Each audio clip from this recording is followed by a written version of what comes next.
పెడతాను రా, నా చైన్ కావాలి తెచ్చేస్తాను రా, డబ్బులు కావాలి తెచ్చేస్తాను రా, మమ్మల్ని వదిలేయండి రా. ఏవి వద్దు, ఆ కవరే కావాలి.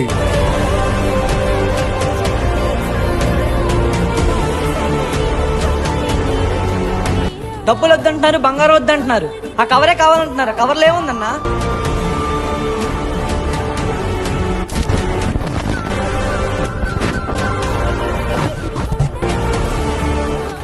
విజయ గోదావరి వారి పులస చేపల పులుసు ఈస్ట్ గోదావరి రావులపాలెం ఓబులంక గ్రామంలో మట్టి కుండలో కట్టెల పొయ్యి మీద 6 to 8 hours చేసి పులస చేప పులుసు చేస్తారు. కేజీ 10,000 ఉంటే ఈ పులస చేపను అందరూ కొనుక్కోలేరు కాబట్టి పీసెస్ కింద చేసి 2 persons కి సరిపోయేలా బాక్స్ లో ప్యాక్ చేసి 999 అందుబాటులోకి తెచ్చారు. జీవితంలో ఒక్కసారి తింటే చాలు, జీవితాంతం తినాలనిపించేలా ఉంటుంది దీని టేస్ట్. ఆంధ్ర తెలంగాణలో ఎక్కడికైనా డెలివరీ చేస్తున్నారు. మీకు కూడా కావాలంటే కింద నంబర్ కాల్ చేయండి.